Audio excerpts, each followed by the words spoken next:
Hello friends, আমি doctor Kartik আর আপনারা দেখছেন KM tutor channel. KM tutor চ্যানেলের পক্ষ থেকে আপনাদের সকলকে শুভেচ্ছা। ফ্রেন্ডস, আজ আমরা মক টেস্ট 2 অর্থাৎ সমাসের যে আমাদের মক টেস্টটা শুরু করেছিলাম সমাস, তো সমাসের যে মক টেস্ট 2 তার ক্লাস কিন্তু আজকে আমরা শুরু করব। এখান থেকে আমরা কিছু কোশ্চেন আমরা এখান থেকে দেখব যে কোশ্চেন কীরকম আসতে পারে বা তোমরা কীভাবে নোট বানাবে বা কীভাবে তৈরি করবে। তার আগে বলবো যারা এখনও পর্যন্ত আমার চ্যানেলটি সাবস্ক্রাইব করেননি তারা অতি সত্ত্বর চ্যানেলটা সাবস্ক্রাইব করে রাখুন, কারণ এই চ্যানেলের মাধ্যমে তোমরা WB SLST, WB set, net, হ্যাঁ, এছাড়াও ডাব্লিউবি পিএসসি, ঝাড়খণ্ড এসএলএসটি ইত্যাদি পরীক্ষার কিন্তু তোমরা প্রিপারেশন এখানে পাবে। ঠিক আছে, তো যাই হোক আমরা সরাসরি ক্লাসে চলে যাব অতিরিক্ত টাইম নষ্ট না করে। যে আমাদের সমাজ 2 এর কিছু কোশ্চেন আমরা আছে সেটা মক টেস্ট হিসাবে সেটা আমরা দেখব। তোমরা পজ করে কোশ্চেনের অ্যান্সারগুলো দেবে এবং তোমরা ভিডিওটা অবশ্যই লাইক শেয়ার করে দাও, কারণ যদি ভিডিওগুলো লাইক শেয়ার করো তাহলে আমাদেরও ভিডিও করার একটা মানসিকতা থাকে যে তোমাদেরকে আরও কিছু তথ্য নতুন নতুন দেবো। কারণ গ্রামারের যে সেশন আমরা শুরু করেছি, দেখো সমাস নিয়ে শুরু হয়েছে, আগে কিছু কারক আলোচনা হয়েছিল, এইভাবে কিন্তু সন্ধিও আমরা আলোচনা করব বা পরবর্তী যে ক্লাসগুলো হতে চলেছে, প্রত্যয় থেকে আরম্ভ করে, হ্যাঁ, অর্থ পার্থক্য থেকে আরম্ভ করে ইত্যাদি যে কোনো যে ক্লাসগুলো আছে, প্রিভিয়াস ইয়ার কোশ্চেন কীভাবে হয়েছে সেগুলোও কিন্তু আমরা নিয়ে আসবো। আর তোমাদের স্পেশালি যদি কোনো বিষয়ের উপর ক্লাসের প্রয়োজন হয় অবশ্যই তোমরা কমেন্ট করবে, সেই যে বিষয়ের উপরেও কিন্তু আমরা ক্লাস করার চিন্তা ভাবনা রাখছি বা ক্লাস করব। তো কন্টিনিউ আমরা প্র্যাকটিসে থাকতে চাইছি। আর যারা এখনও পর্যন্ত চ্যানেলটি সাবস্ক্রাইব করেনি তারা অতি সত্ত্বর চ্যানেলটি সাবস্ক্রাইব করে নাও। আর যারা আমাদের পেড কোর্সে অংশগ্রহণ করতে চাও তারা 7407083623 এই নাম্বারে তোমরা কিন্তু কন্ট্যাক্ট করে নিও। তো দেখো আমরা সরাসরি কোশ্চেনে চলে যাব। আমাদের যে মূল টপিক দেখো আজকে সমাস, সমাসের পার্ট 2। তো যদি আমরা একটু ভালো করে দেখি, দেখো আমরা সরাসরি কোশ্চেনের উপরে চলে যাব যে আমাদের কোশ্চেন কি আছে। দেখো আগের দিন আমরা 25টা কোশ্চেন আলোচনা করেছিলাম, তারপর থেকে কিন্তু আমরা শুরু করব। আজকে দেখো 1 নম্বর কোশ্চেন আমরা এখানে পাচ্ছি, দিয়মুনাম। দিয়মুনাম পদে কি সমাস হয়েছে? দ্বিগু সমাস, অব্যয়ীভাব সমাস, দ্বন্দ্ব সমাস, তৎপুরুষ সমাস। দেখো এইখান থেকে যদি আমরা একটু ভালো করে দেখি, দিয়মুনাম পদে কি সমাস হয়েছে, এখানে দেখো সংখ্যা পূর্ব দ্বিগু, অর্থাৎ পূর্বে যদি সংখ্যাবাচক পদ থাকে তাহলে কিন্তু আমরা দ্বিগু সমাস বলে তাকে ধরে থাকি। কিন্তু দেখো এইখানে আবার আমরা অব্যয়ীভাব সমাসে কি করেছি, ব্যতিক্রম সূত্র হিসেবে 2-1টা দেখেছিলাম যে পূর্বে সংখ্যা থাকা সত্ত্বেও যদি নদী শব্দ থাকে অথবা মুনি বা বংশবাচক শব্দ থাকে তাহলে কি হবে, তাহলে অব্যয়ীভাব সমাস হয়ে যাবে। তাহলে তোমরা নিশ্চয়ই বুঝতে পারছো এখানে কি সমাস হতে চলেছে। দেখো দিয়মুনম অর্থাৎ দুইটি, হ্যাঁ, যমুনা, যমুনা নদীর কথা কিন্তু এখানে মুনি বলেনি, এখানে মু নাম বলেছে ঠিকই, কিন্তু এখানে যমুনা নদীর কথা বলা হয়েছে। অর্থাৎ যদি নদীর কথা বলা হয়, দেখো দিয়মুনম যেটাকে বলা হচ্ছে, তো সেক্ষেত্রে কি আসবে, অব্যয়ীভাব, অর্থাৎ যে সূত্র সেটা আসবে।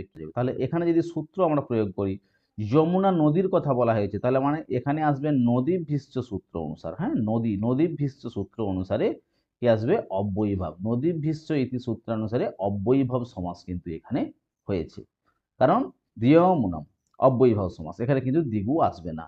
এরকম কিছু কিছু ব্যতিক্রম সূত্র আমরা দেখতে পাবে, সংখ্যা পূর্ব দ্বিগু, পূর্বে সংখ্যা থাকলে দ্বিগু সমাস হয়, কিন্তু পূর্বের সংখ্যা থাকলেও পরপদে যদি নদী বা বংশ বা মুনিবাচক শব্দ থাকে তাহলে কিন্তু অব্যয়ীভাব হয়ে যাবে। নদী থাকলে দেখো যেমন নদীভীষ্ট সূত্রানুসারে হয়ে যাবে, মুনি বা বংশবাচক যদি শব্দ থাকে সেক্ষেত্রে কি হবে, সংখ্যা বংশেন ইতি সূত্রানুসারেও অব্যয়ীভাব হবে। এইভাবে প্রত্যেকটি পয়েন্টকে তোমরা ভালো করে লক্ষ্য করতে হবে বা পড়তে হবে। এগুলো থেকেই 2-1টা করে কোশ্চেন হয়ে হয়ে আমাদের যে এক্সামের কোশ্চেন, সেই এক্সামের কোশ্চেন কিন্তু তৈরি হবে। তো তোমাদেরকেও ঠিক সেই রকমভাবে কিন্তু তৈরি হয়ে থাকা অত্যন্ত জরুরি। ক্লিয়ার? 2 নম্বর কোশ্চেনে দেখো আমরা যাব সরাসরি। 2 নম্বর কোশ্চেনে পিতরৌ, পিতরৌ পদে কি সমাস হয়েছে, পিতরৌ। তো যদি এখানে অপশনে দেখা যায়, ইতর এতর দ্বন্দ্ব, সমাহার দ্বন্দ্ব, এক্সেস দ্বন্দ্ব আর হচ্ছে তৎপুরুষ। তো দেখো এখানে অবশ্যই তোমরা বুঝতে পারছো পিতরৌ, মাতা আছো পিতা আছো, চলে আসে পিতরৌ। তো সেই জায়গাতে যদি আমরা দেখি, দেখো এখানে কি পাবো, যদি উত্তরটা দেখি এখানে হবে একশেষ দ্বন্দ্ব বা এক্সেস দ্বন্দ্ব। এখানে যদি এক পদে তাকে শেষ করতে হবে তো সেই ক্ষেত্রে হচ্ছে একশেষ দ্বন্দ্ব, একটি পদে কিন্তু আমাকে শেষ করতে হবে। এই জায়গায় আসছে কি, একশেষ দ্বন্দ্ব। ঠিক আছে, সমাহার দ্বন্দ্ব যেগুলো আছে ইতরেতর দ্বন্দ্ব তোমরা নিশ্চয়ই দেখেছো কোন কোন জায়গাতে হতে পারে। যেমন এখানে পিতরও, মাতাচ পিতাচ, মাতরও, ভ্রাতরও, এই জায়গাগুলো কি আসবে সব এখানে একশেষ দ্বন্দ্বের মধ্যে হলো চলে আসবে। দেখো পরের কোশ্চেনে সরাসরি আমরা চলে যাব। আমাদের যে পরের কোশ্চেন যেটা দেওয়া আছে দেখো এখান থেকে, সমাহার দ্বন্দ্ব সদা প্রযুক্ত হয়। সমাহার দ্বন্দ্ব যদি আমরা এখানে দেখতে যাই যে সমাহার দ্বন্দ্ব সমাস কোন জায়গায় প্রযুক্ত হবে, তো সেই জায়গাতে আমরা একটু ভালো করে দেখে নেবো। দেখো সমাহার দ্বন্দ্ব, দ্বন্দ্ব সমাস যদি আমরা দেখো, এর আগের কোশ্চেনও আমাদের দেখো এখানটায় ছিল। হ্যাঁ, এইখানে অপশনগুলো দেখে নাও। 1 নম্বর বলেছে পুংলিঙ্গে, নপুংসক লিঙ্গে, স্ত্রীলিঙ্গে আর উভয় লিঙ্গে সমাহার দ্বন্দ্ব। দেখো দেখো সমাহার দ্বন্দ্ব কোথায় আসে, অ্যাকচুয়ালি মূল জায়গা তো চার্থী দ্বন্দ্বে, চ অর্থে যে দ্বন্দ্ব হয় সেটা চার্থী দ্বন্দ্ব যেটাকে আমরা বলে থাকি, সেইখান থেকেই আমার দ্বন্দ্ব সমাসটা আসে। তাহলে চার্থী দ্বন্দ্ব যদি সেইখান থেকে যদি আমাদের সমাসটা আসে,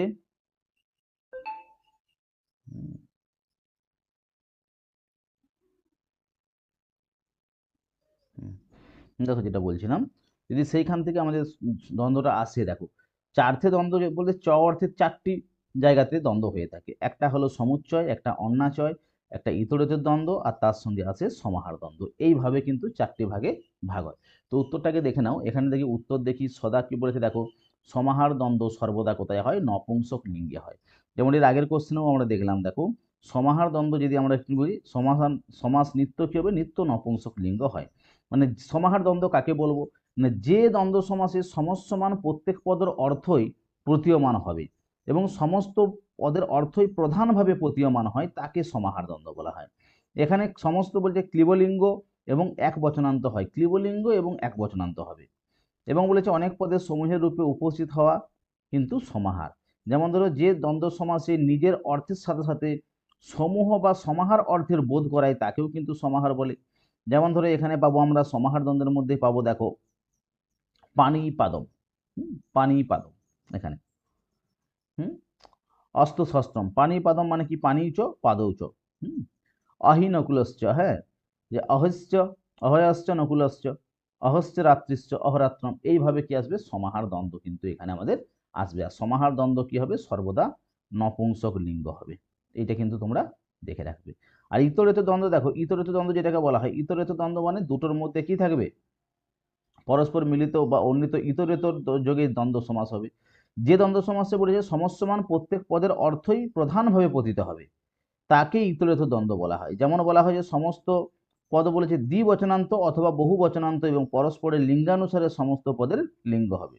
যেমন পূর্ব পদের আলাদা অর্থ হবে এবং পরপদের আলাদা অর্থ হবে। যেমন ধরো রামশ্চ লক্ষণশ্চ আছে না, রামশ্চ লক্ষণশ্চ, সীতাচ রামশ্চ, রাম ও কৃষ্ণ, রামশ্চ কৃষ্ণশ্চ, ধর্মশ্চ, ধর্ম অর্থ এটা আসবে না, হ্যাঁ, কৃষ্ণশ্চ অর্জুনশ্চ, এগুলো সব চলে আসবে কোথায়, ইতরেতর দ্বন্দ্বের ক্ষেত্রে। আর একটা যেটা বললাম সবার শেষে কি আসবে, হ্যাঁ, যেটা হচ্ছে একশেষ দ্বন্দ্ব। একশেষ দ্বন্দ্ব দেখুন, পিতরৌ, মাতাচ পিতাচ, ময়ূরৌ ময়ূরীচ ময়ূরচ, ঠিক আছে, সস্রাচ বর্ণচ, ভ্রাতরৌ, মানে এখানে কি হবে, 2 বা 2-এর অধিক পদ হতে পারে একশেষ দ্বন্দ্বে, সেগুলোকে একটি পদে শেষ করতে হবে, তার জন্য তাকে একশেষ দ্বন্দ্ব বলা হবে। এবং যদি একটি পুংলিঙ্গ এবং অন্যটি স্ত্রীলিঙ্গ থাকে তাহলে পুংলিঙ্গ কিন্তু বলবৎ হবে। যেমন ধরো মাতরৌ, এর আগের কোশ্চেন আমরা কি দেখলাম, পিতরৌ, পিতরৌ মানে কি, মাতাচ পিতাচ, পিতাকে কিন্তু বলবৎ করা হচ্ছে, পুংলিঙ্গকে বলবৎ করতে হবে সেই জায়গাতে। ক্লিয়ার? দেখো পরের কোশ্চেন আমরা সরাসরি চলে যাবো। দেখো এটা খুব একটা গুরুত্বপূর্ণ সূত্র তোমাদের, অব্যয়ং বিভক্তি ইত্যাদি, হ্যাঁ, সমীপ সমৃদ্ধি। দেখো এখানে বলেছে, দেখো ভালো করে যদি আমরা দেখি যে এই যে সূত্র অনুসারে, এই সূত্র অনুসারে বলেছে, সূত্রান্ত অনুসারে এখানে দেখো দিয়েছে শব্দ প্রাদুর্ভাব অর্থে অব্যয়ীভাব সমাসের উদাহরণটা কি, শব্দ প্রাদুর্ভাব অর্থে। তাহলে অপশনটা এখানে দেখে নাও, শব্দ প্রাদুর্ভাব অর্থে কি আসবে, ইতি হরি, হরি শব্দস্য প্রকাশ, ইতি হরি, হরি শব্দস্য প্রকাশ, অর্থাৎ শব্দ প্রাদুর্ভাব অর্থে কিন্তু ইতি হরি হচ্ছে, ইতি হরি এই জায়গাতে। পরে কোশ্চেনে যাবো, দেখো 4 নম্বরে 5 নম্বরে, চোরাত ভয়ম সমান চৌর ভয়ম। দেখো এখানে বলে সমাস বিধায়ক সূত্র কোনটা, চোরাত ভয়ম মানে চৌর ভয়ম। এখানে সমাস বিধায়ক সূত্র 1 নম্বর দেখো পঞ্চমী ভয়েন, 2 নম্বর ভিত্তার্থানা ভয়েতু, 3 নম্বর হেতু, 4 নম্বর হচ্ছে কর্তৃ কারণে কৃতা বহুলম। 5টি অপশন কিন্তু এখানে দেওয়া আছে। যদি আমরা একটু ভালো করে দেখি, দেখো অ্যান্সারটা যদি আমরা যাই, পঞ্চমী ভয়ান, অর্থাৎ দেখো সমাস বিধায়ক সূত্র হিসাবে এখানে কি আসছে, পঞ্চমী ভয়ান। যদি যদি এখানে বলতো যে কারক বিধায়ক সূত্র, কারক হলে ভিত্তার্থানাং ভয়েতু হতো, কারক হলে ভিত্তার্থানাং ভয়েতু। আর হেতুটাও দেখো ওটা কারকেরই একটি সূত্র, তৃতীয়াও হয়, কোথাও পঞ্চমও হয়। তাহলে হেতও বলতে এখানে চোরাত থাকলে এখানে হেতও আসতো কারক অনুযায়ী। ঠিক আছে, পরের কোশ্চেন দেখো আমরা চলে যাব এখানে বিষ্ণু পশ্চাৎ সমস্ত পদ দেখো উপবিষ্ণু, অনুবিষ্ণু, অনুবিষ্ণবে, অনুবিষ্ণু। দেখো অনুবিষ্ণু অনুবিষ্ণু দুটো অপশন কিন্তু চলে এসছে একই রকমের এখানে। তো এখান থেকে দেখো এখানে দুটো বিষ্ণু যেহেতু একই অপশন চলে এসছে, তোমরা এই দুটোই অ্যান্সার তোমাদের অ্যাকচুয়ালি। অনুবিষ্ণু মানে বিষ্ণু, পশ্চাৎ অনুবিষ্ণু, এখানে দুটো মানে একটু পার্থক্য হতো, যাই হোক স্পেলিং টেলিং এর কিন্তু একই চলে এসছে, উত্তর কিন্তু এই দুটোই তোমরা বলবৎ করবে। 7 নম্বর কোশ্চেন দেখো চলে আসবে, নিম্নলিখিত কোন বর্গের সমাসের উদাহরণ অশুদ্ধ। দেখো অপশনগুলো দেওয়া আছে যে কোনটা অশুদ্ধ আছে, মানে শুদ্ধ নয়। 1 নম্বর দেখো অব্যয়ীভাবের ক্ষেত্রে যথাক্রমম আর উপগ্রঙ্গম, দ্বিগু সমাসের ক্ষেত্রে পঞ্চগঙ্গম দ্বিয়যমুনম, তৎপুরুষ সমাসের ক্ষেত্রে গ্রামগত সুখপ্রাপ্ত, দ্বন্দ্বের ক্ষেত্রে দেখো বলেছে রাম ও কৃষ্ণ আর পিতরৌ। দেখো রাম ও কৃষ্ণ আর পিতরৌ দ্বন্দ্ব সমাসের ক্ষেত্রে বলা হয়েছে। তো যদি উত্তরটা এখানে ভালো করে দেখে নাও তাহলে তোমরা বুঝতেই পারছো দ্বিগু সমাসের ক্ষেত্রে দেখো পঞ্চগঙ্গম, পঞ্চগঙ্গা, গঙ্গা মানে নদী, পঞ্চগঙ্গম মানে এটা কিন্তু দ্বিগু হবে না। দ্বিগু এটা কি হতো, এটা অব্যয়ীভাব হতো। আর দ্বিয়যমুনম এটাও কিন্তু অব্যয়ীভাব। তাহলে দেখো দ্বিগু সমাসের কিন্তু দুটোই বাক্যই কিন্তু অশুদ্ধ, কারণ পঞ্চগঙ্গম বলেছে, গঙ্গম মানে নদীভ্যস্ত সূত্রে চলে যাবে, নদীভ্যস্ত সূত্র অনুসারে কি হবে, এটা অব্যয়ীভাব সমাস হবে। এখানে দ্বিগু সমাস বলেছে। আর দ্বিয়যমুনম এটাও নদীভ্যস্ত সূত্র অনুসারে অব্যয়ীভাব। যথাক্রমম এটা কিন্তু অব্যয়ীভাব, উপগঙ্গম অব্যয়ীভাব, তৎপুরুষ গ্রামগত সুখপ্রাপ্ত। দ্বন্দ্ব সমাসের মধ্যে দেখো দ্বন্দ্ব সমাসের মধ্যেও আমরা এখানে পেয়ে যাবো রাম ও কৃষ্ণ, রামস্য কৃষ্ণস্য পিতরৌ মানে মাতা চো পিতা চো। তাহলে তিনটে বাক্যই ঠিক আছে, 1 নম্বর বাক্য, 3 নম্বর বাক্য, 4 নম্বর বাক্য। শুধুমাত্র দ্বিগু যেটা পঞ্চগঙ্গম আর দ্বিয়যমুনম এই যে দুটো অপশন আছে, এই দুটো অপশন কিন্তু আমাদের উত্তর কিন্তু আলাদা হবে, কারণ এদের উত্তর আসবে কি, এটা হচ্ছে নদীভ্যস্ত সূত্রানুসারে অব্যয়ীভাব হতো, কিন্তু এখানে দ্বিগু সমাস বলার জন্য এই অপশনটি ভুল আছে। পরের কোশ্চেন দেখো 8 নম্বর কোশ্চেনে যাব, চার্থে দ্বন্দ্ব, যেটা বললাম চ অর্থে যে দ্বন্দ্ব হয় চার্থে দ্বন্দ্ব বলেছে, এই সূত্রে চকারের অর্থ কি। চকারের অর্থ হচ্ছে 3টি, 10টি, 8টি না 4টি। দেখো চার্থে দ্বন্দ্ব, চ অর্থে দ্বন্দ্ব, অনেকে এটা সূত্র, এটা চ অর্থে দ্বন্দ্ব, চার্থে দ্বন্দ্ব মানে আমাদের দ্বন্দ্ব সমাসের একটি সূত্র হচ্ছে চার্থে দ্বন্দ্ব মানে 4টি অর্থে এখানে কিন্তু আমরা দ্বন্দ্ব পাবো, 4টা অর্থ কি কি। 1 নম্বর দেখো সমুচ্চয়, সমুচ্চয় অর্থ। 2 নম্বর পাবো অন্যাচয়, অন্যাচয় অর্থ। 3 নম্বর পাবো ইতরেতর,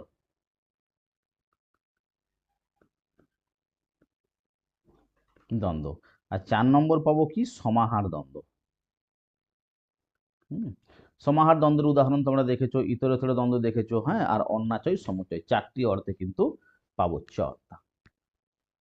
দেখো পরের কোশ্চেন, বিশেষণং বিশেষণ বহুলম, বিশেষ্য পদের সঙ্গে বিশেষণ পদের যে সমাস হবে তাকে বলে অব্যয়ীভাব, বহুব্রীহি, কর্মধারয় না দ্বন্দ্ব।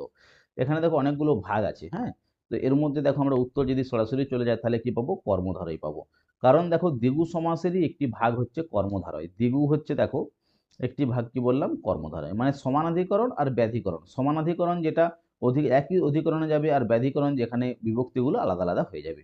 তাহলে এর একটি ভাগই হচ্ছে কর্মধারয়, আবার কর্মধারয়েরই একটি ভাগ আসবে দ্বিগু সমাস, সংখ্যাপূর্ব দ্বিগু বলবো। 10 নম্বর কোশ্চেন দেখো আমরা যাব অতি নিদ্রম। অপশন দেখো নিদ্রায়া অত্যয়, নিদ্রায়া আধিক্যম, নিদ্রায়া অতি, আর নিদ্রা সম্পত্তি না যুজ্যতে। অতি নিদ্রম নিদ্রা সম্পত্তি না যুজ্যতে, অর্থাৎ আসবে অব্যয়ীভাব সমাস চলে আসবে, নিদ্রা সম্পত্তি না যুজ্যতে, অতি নিদ্রম। দেখো পরের কোশ্চেনে দেখবো আমরা প্রত্যক্ষম, প্রত্যক্ষম পদের সমাস। প্রত্যক্ষম দেখো নং তৎপুরুষ, অব্যয়ীভাব, দ্বন্দ্ব আর কর্মধারয়, প্রত্যক্ষম। তো সেক্ষেত্রে যদি আমরা এখানে দেখি অপশন আসবে অব্যয়ীভাব সমাস, প্রত্যক্ষম। 12 নম্বর কোশ্চেন দেখো সরাসরি দেবো, দ্বিগু সমাস কোন সমাসের ভেদ। দ্বিগু সমাস বলেছে কোন সমাসের ভেদ।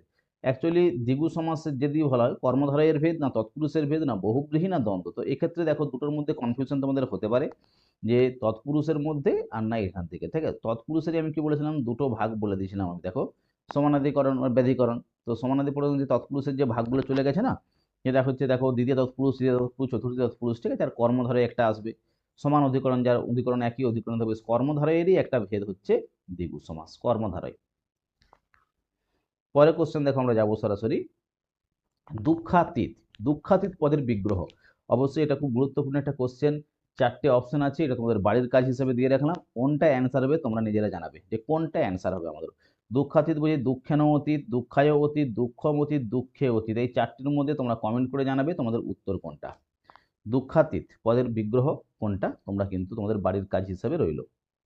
14 নম্বর কোশ্চেন দেখো, এটাও একটা গুরুত্বপূর্ণ কাজ, অলৌকিক বিগ্রহ। কারণ দেখো লৌকিক বিগ্রহ আমরা প্রত্যেকেই জানি লৌকিক বিগ্রহ কিভাবে হয়, আর অলৌকিক বিগ্রহ তাহলে কি আসবে এখানে দেখো।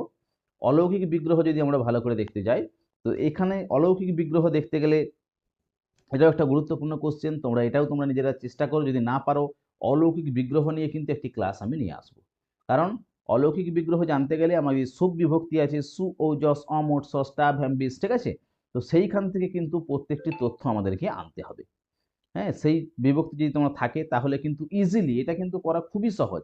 তো তোমরা আগে চেষ্টা করো, যদি কেউ না জানো অবশ্যই আমাকে কমেন্ট করবে যে স্যার অলৌকিক বিগ্রহ সম্পর্কে একটা ক্লাস আনুন। যে কোনো পদের অলৌকিক বিগ্রহ কি হতে পারে তা কিন্তু আমরা নেক্সট ক্লাসে কিন্তু আমরা আলোচনা করার চেষ্টা করব। অলৌকিক বিগ্রহ 13 নম্বর আর 14 নম্বর, দেখো 13 নম্বর কোশ্চেন আর 14 নম্বর কোশ্চেন তোমাদের হোম টাস্ক হিসেবে রইলো, বাড়ির কাজ হিসাবে রইলো, তোমরা কিন্তু এটাকে অ্যান্সার দেবে। 13 নম্বর 14 নম্বরের উত্তর কিন্তু তোমরা নিজেরা দেবে, কমেন্টে উত্তর করবে। 15 নম্বর কোশ্চেন আমরা যাব।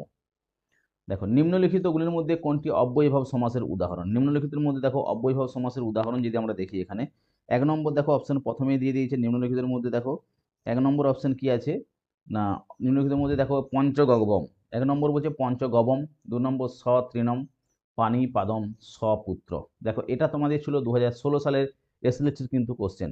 2016 সালের এসএলএসটি কোশ্চেন দেখো, এখানে বলেছে অব্যয়ীভাব সমাস কোনটা।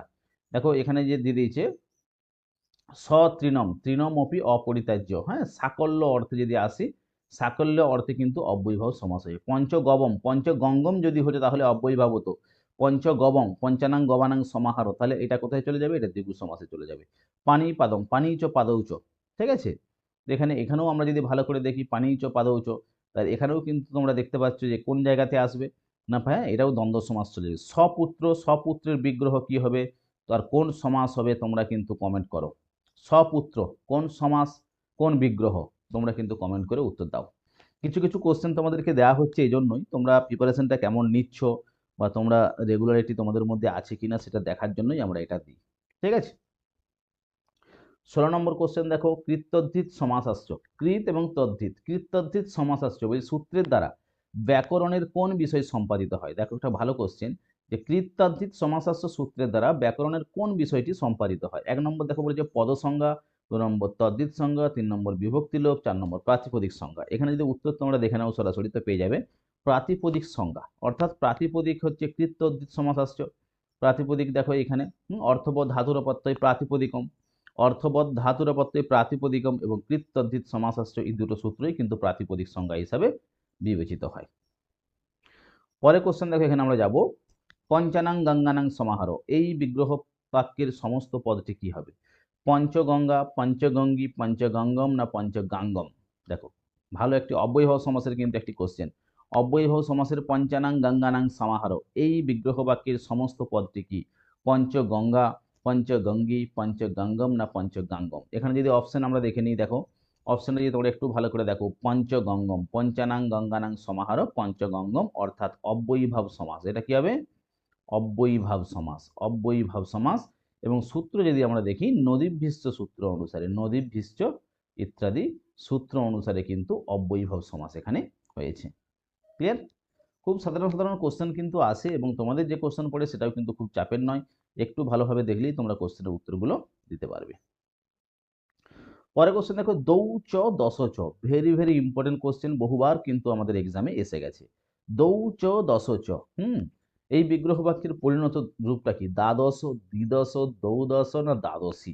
এটা কিন্তু অবশ্যই দেখবে তোমরা, এটা একটা ব্যতিক্রমী সূত্র। এর সমাস কিন্তু খুব সাধারণ সমাস, এটা হচ্ছে দ্বন্দ্ব সমাসের মধ্যে চলে আসবে।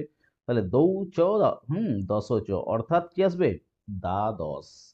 অপশন কিন্তু এ চলে আসবে, দ্বাদশ, দৌ চ দশ চ, দ্বাদশ। এটাও দ্বন্দ্ব সমাসেরই উদাহরণ। পরে কোশ্চেন দেখো আমরা দেখব, ভ্রাতাচ শ্রসাচ, বিগ্রহ বাক্যের সমস্ত পদ কি হবে। ভ্রাতা ভাই এবং বোন, তাহলে এখানে কি আসবে দেখো, ভাই এবং বোন আসছে, কিন্তু এখানে আমি বলেছিলাম যে পুংলিঙ্গ যদি থাকে তো সেক্ষেত্রে পুংলিঙ্গ বলবৎ হবে। কোন সমাসে? একশেষ দ্বন্দ্বের ক্ষেত্রে। দেখো এখানে ভাতা, এখানে বলেছে ভাতা শশারও, ভ্রাতরও, আর ভ্রাতারও।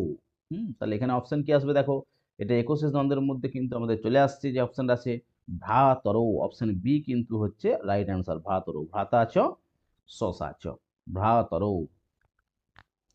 20 নম্বর কোশ্চেনে দেখো আমরা যাব হিমস্য আত্মাই অতি হিমম, সরি, হ্যাঁ, অর্থাৎ অতি হিমম, সমস্ত পদ অনুহিমম, উপহিমম, উপহিম, অতি হিমম। তাহলে হিমস্য অত্যয় যদি আমরা দেখি এটা কি আসবে? অতি হিমম, অব্যয়ভাব সমাসের মধ্যে চলে আসবে, অব্যয়ভাব সমাস। হ্যাঁ, অতি হিমম, হিমস্য অত্যয়, অত্যয় বা ধ্বংস অর্থে। দেখো পরে কোশ্চেন আমরা চলে আসবো সরাসরি। এক মিনিট।